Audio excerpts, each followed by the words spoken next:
Olga from the Meta Startup Studios and the 100K podcast. Thank you for joining Welcome. us. Nice. Thank you guys for having us. Thank you. We just want to warn you that this is a trigger alert, and if you want to stay broke, then you should never continue watching this episode and continue to the next one. Ooh. We're Yes. going to dive a little bit into business and what money is in our life. So, guys, would you share a little bit about how you became coaches, business coaches, how it started for both of you and for you together in your life to spread this mission about stepping into abundant lifestyle? Do you want to start or should I start? You're more concise than me, as a tendency. All right. So basically, both myself and Karsten, we have like each over a decade in big Fortune 500 companies, like different types of experiences. And like we loved it until we didn't. And at some point, I think like that was, what was it, like 2016, 2017. I think like we started to experience like, so Karsten was close to burnout. I started to experience really like strong anxiety attacks. So like every morning before going to the office. And basically like that kicked off this thought of like, okay, something needs to change. Something is like, I don't know, the job pays well, but it feels like meaningless. So I remember myself coming every day home and telling Karsten like, you know, I just wish they fire me because the pay is so good. Like, I'm not sure I would walk away from it by myself, but I fucking hate it. So at some point it reached the stage where just like I felt like I couldn't do this anymore. So I more or less like on emotions dropped out of my corporate job and I started looking for something different. But it's kind of like feeling that's like every time I would go for an interview, I would almost like feel like, oh, I promised not to touch the mic. Now I'm already touching it. Like feeling like throwing up. So like I felt like, okay, something needs to change, but I don't know what. So like I definitely know that I don't want this anymore, but I want something different. But what it is, like, I'm not sure. It was also my first experience of hiring a coach for myself to figure out kind of like the way where to go, how to approach this transition. So we figured out that's like I would make a pretty good coach myself. So I found a coach in education, I applied for it, and they had like as a part of business development, like, oh, for the first weekends in-person event, you can invite one guest for free. So I invited Karsten because I thought he needed it at that time.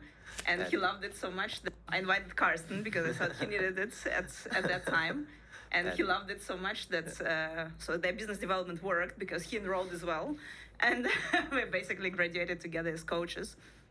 We also, about that time, we got our second child in, and like that was kind of like the moment to start our own business, and that's how we started. And in the beginning, it was just taking anyone for coaching for whatever topics, just getting experience.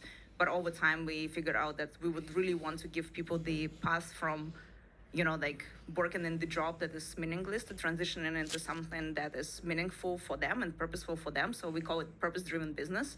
And that's basically became our niche. So since then, we're basically helping people to start businesses from scratch and grow them to the first 6 figures, because we believe that's like, if people reach that milestone, like that's okay. They already like figure out the process, so they can grow or start new businesses and grow them to the 6 figures. So that's, did I miss anything?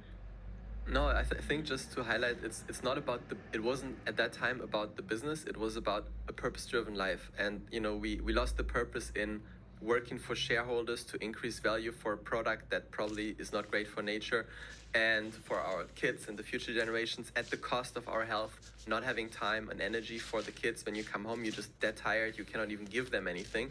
And you start to have health issues, which is like, okay, now I'm gonna like die soon, maybe. You know, in our family there was a bunch of deaths in that time as well, stress levels. So we were like really having these thoughts, you know, and for what?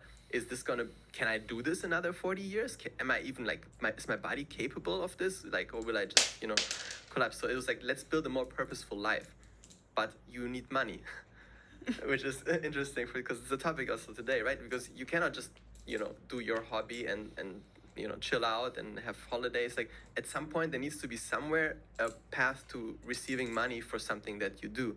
So why not make it something that you love and make that a business? And that's kind of where we came, okay, make it a purpose-driven business, something where you're good at, where you have natural authority, and that plays on your background, but that also plays into your passions, into, you know, changing the world in some sort of meaningful way. And that's how we started and sucked at it.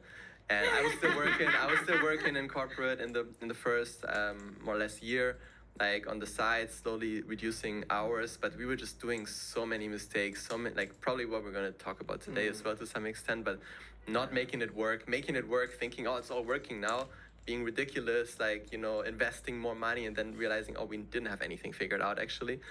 Over time, taking more and more responsibility and ownership of that journey. But yeah, that was a really big process, and that showed us it's not easy.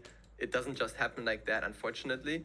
And you know, as anything in life, I guess, you know, you need to input some energy to get some great energy back. And we understood what it means to do that for business, and that was kind of our journey. And as we are learning, we are packaging things up and, you know, giving that to other people as well. Wow. Long story. Yeah. I feel it's really relevant, actually. So I have so many points already that we could touch upon that I don't even know where to start. Yeah, I think for me, what resonates is like that whole transition period, because a lot of people, they have this idea to start a business. They're not happy with their current life, like you described. So many people will resonate exactly with that. They're feeling that right now on a daily basis, and they have this like idea, let me start something, let me try and create a business, but then they never actually either take the right steps, or maybe they struggle, or they don't take it enough, or they just give up after a while. So I'm wondering, like, what were some of those lessons at the start that helped you to keep going, and how did you like balance everything, you know, from the just keeping a corporate job, you have kids to raise, you have family, you have a life, you have so many things going on, and then to build a business is like kind of create like a baby as well at the same time. So how did you nurture that at the start, and what were some of the lessons from the early days? I mean, I'll let you like jump into the main thing, but I just wanted to say, maybe before even going into that, there is a realization, epiphany we had after only two-ish years after that actually, before you can really make it work in the business, in this new path, of which is a high energy path, it's not like you're going to work less, and you're probably going to work more at first, at least in an own business. So, you know, it's the healing, because you come out of a situation which drives you to an edge, where at least where we were at, which is the same for a lot of people, that builds the reason for you. The pain gets too high, so I'm willing to step into discomfort and try something new, which the brain tends to not want to do, right? So you start an own business, you take some risks, but then you're not healed yet. And you still just want to be on holiday. I just want to be. I don't want to do stuff. I need to heal. I need to rest. I need to recover. I need to rejuvenate. But then you want to build a business. And if you are just going to quit the rest, have no more money, and do the business, but actually you're healing yourself, you're not really doing the business, then no money is coming in, and then the money stress comes in on top of that, and then you're back in the cycle. So that happened to us too, and we realized this, and we see this everywhere. And I feel like, you know, before even talking about what are the right steps in the right order, and then there's some mindset things as well, that's kind of a core basis. Yeah, for people like us. It's like, honestly, because like I notice it a lot with our clients as well, that people think that own business, or like the path into own business, gonna, you know, like save them, or gonna like heal them from the horrible experiences that happen in corporate, you know, when they're just like not even seen as humans, like they're just like a little cog in the machine, right? So they've been treated like, oh, it's just the name on the spreadsheet. And they think that when they go in their own business, all of a sudden it will be different. But like, I think people really need to realize that building a business is a lot of work, and especially in the beginnings, like you said, like it's like raising a baby. Like anyone who had kids, like the experience of like when the baby is born, they're You remember how tired you were? but it's basically like they're useless. They can't do anything by themselves, right? So like they just like lie on their back, they poop, and they need to be fed, right? But like right? Just So, poop. right? So On you. so you need to invest a lot of your time, love, nurture, you know, like you are tired, you have sleepless nights, like all of that. And basically like it's actually very similar to the experience of having your own business. And something else that people don't realize, that when you have an actual baby, like the baby needs to be fed. So if, for example, if you don't have food at home, you would do anything to bring the food in, because like you can't afford that your child doesn't get the food, right? The baby dies. So, and it's the same with own business. Like if the cash is not coming in, if you don't have the cash flow, right? If there is no money consistently coming in, the baby dies, right? So, and I think for a lot of people, it's not very clear. So they think it's like, oh, somehow the clients will come from somewhere. I just need to see it, and it's like, you know, like, oh, I'm just like imagining it and I'm manifesting it. Like I'm feeling something is cooking right now. No, you can't be like this. If you have a crying baby who is hungry, you can't just like, oh, wait a second, darling. Let me just like sit down and manifest. Like something's like, I have the trust. Something is coming in today. It's like, this is bullshit. That's not how it works, right?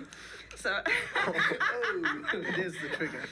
Warning. right? So it's basically like, that's why you kind of like, you can't replace like, or put the responsibility on own business to heal you from your previous trauma, right? So this is a very two separate kind of like works that you need to do.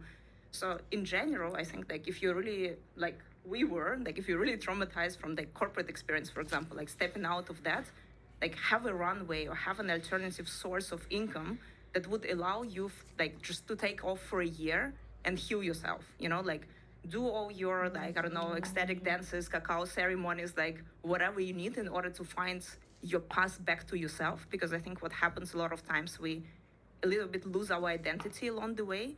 So to come back to yourself, to find yourself, to like identify like who you are, what is actually needed for you right now, what you are interested in, what do you want to create, take this time, but have the runway so you don't run into the financial stress, right? And then like, so give yourself this time to heal and then start into building the business. But like, and actually have a runway Yes. at that moment, because the yes, healing time, it could be potentially finding a different job that is, you know, okay or acceptable for you. Maybe you earn a bit less, but it's maybe giving you more comfort, more spaciousness, and you work on this healing. Or if you don't have a family, or you move in with your parents for a while to just like calm down, but you don't spend your runway in that period. Because when you want to start the business, then you're going to want to have a runway. Then you're going to want to have at least 6 months of me living my lifestyle without any problems, at least. Because it's going to take that long to figure things out, at least. Okay, but what as about well. people who will not have this runway? So let's say we're talking facilitators or freelancers or people who are starting, who don't have this like pillow of, okay, I can afford 6 months of not earning money just to start my project. And also, how do we explain the word business? These are two questions. All right, so I think like if you're really starting at this base, which was like also the case for us, right? Like you just like the key word here is acceptance. You need to accept that it's gonna be hard work and it's gonna suck for a while until it gets better, right? So if you accept and you stop like kind of like kicking against it and says like, oh, why me? Why like everything is so hard? Like no, it's hard. It's not good or bad. It's just it is hard, and just accept this. It is a lot of work, because basically like, you know, there is a process to starting a business, and I think like that's why it is very difficult for people, especially with lifestyle businesses, because nobody teaches you the process from like A to Z, kind of like how to do that, right? So there are like scattered bits and pieces of information. Somebody's screaming somewhere on the internet like, oh, you definitely need to, I don't know, like pamper your Instagram. This is like the way to go. Do your reels, like whatever. Somebody else like telling you something different, right? Like, Gavin would say, make a podcast and you'll get rich. Exactly. Right? But it's kind of like you don't have the way to understand like how to take the right steps in the right order. And it's like what we saw throughout our experiences, that it's actually much better on the like tech startup sides. Because usually like if you have an idea of a tech business and you apply for a business incubator, like they give you the process of how to like go from the beginning, of how to kind of like get the business idea, how to identify your niche, how to validate the business idea, how to build the repeatable sales process, how to scale the business, right? So there is the process to that. And like what we also try, we take these methodologies and frameworks from the tech startup world and we bring it onto the lifestyle business, and we see it's working actually really, really well. But you kind of like need to understand that there can't be like a passive income from